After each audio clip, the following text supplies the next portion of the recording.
Punjab assembly में 26 opposition अरकान के मामले पर अपोजिशन लीडर और हुकूमती अरकान के दरमियान मुज़ाकराती सेशन। सूबाई वज़ीर मुश्तबा शुजा रहमान ने मीडिया से गुफ्तगू में कहा, अभी मुज़ाकरात जारी हैं, काफ़ी चीज़ें तय नहीं हुई हैं। असम्बली में गालम गलोच हुल्लड़बाजी के कल्चर को ख़त्म करेंगे। बिलाल यासीन ने कहा कि अली अमीन गंडापुर अच्छे बच्चे बनकर वापस चले गए, मुज़ाकरात से ही सियासी मसाइल का हल निकलता है। हमारा ये सारा सेशन रहा है, इस असम्बली की हुर्मत के लिए, इस असम्बली की इज़्ज़त व वक़ार को मजरू नहीं होना चाहिए।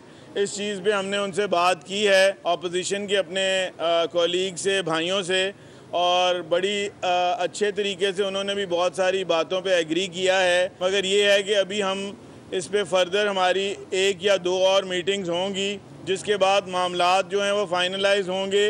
1-2 सेशन हमारे एक्सपेक्टेड हैं कि और होंगे, तो उसके बाद लगता ये है, और अगर अल्लाह ताला को मंजूर हुआ कि हमें अपनी जो सिमत है उसको दुरुस्त रास्ते पे लेके जाना है। अली अमीन गंडापुर अपने कॉन्ट्रैक्ट की कंटिन्यूटी ले गए, वो आए थे और बड़ा अच्छा बच्चा बन के यहाँ से रवाना हुए। डायलॉग में ही सियासी चीज़ें हल की तरफ जाती हैं।